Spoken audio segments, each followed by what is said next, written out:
In October 2018 and March 2019, two horrendous crashes, Lion Air Flight 610 and Ethiopian Airlines Flight 302, killed 346 people.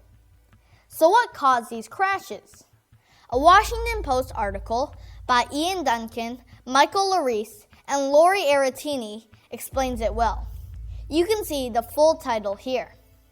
These two flights were manning the same exact plane, the Boeing 737 MAX8.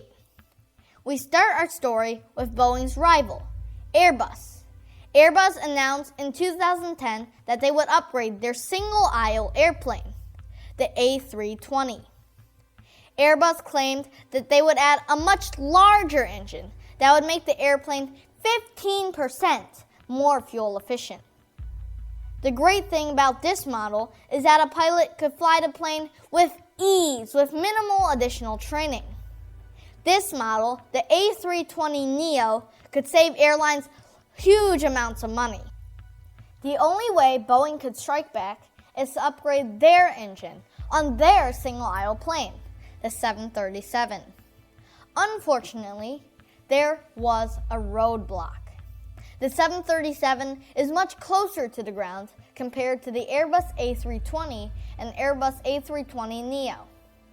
While Airbus could just slide the bigger engine under the wing, the Boeing 737 was too close to the ground to do the same.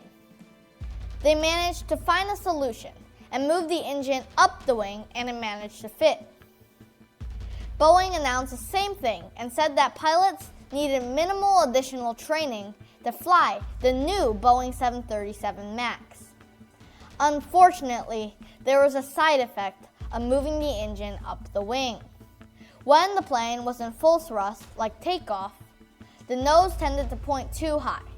This could lead to an aerodynamic stall in which a plane loses lift. Yeah, not good. Boeing was able to find another solution. They installed a software that would push the nose of the plane down if the pilot flew the plane at too high of an angle.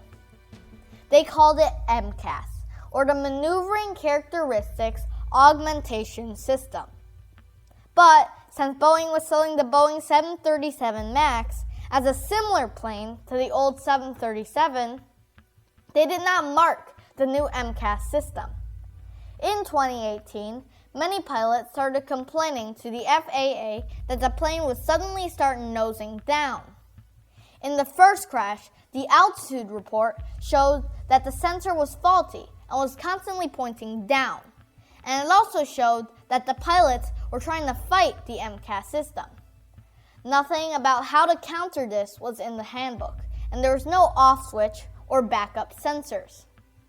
In the second crash, the pilots were able to disable the sensors, but it was already too late. Finally, a report from the FAA and the government. Investigators found that the lack of flight training caused the crashes. Currently, the FAA is looking at which Boeing engineers should be held accountable. I will leave a link in the description to a Washington Post article that explains the investigations more in depth.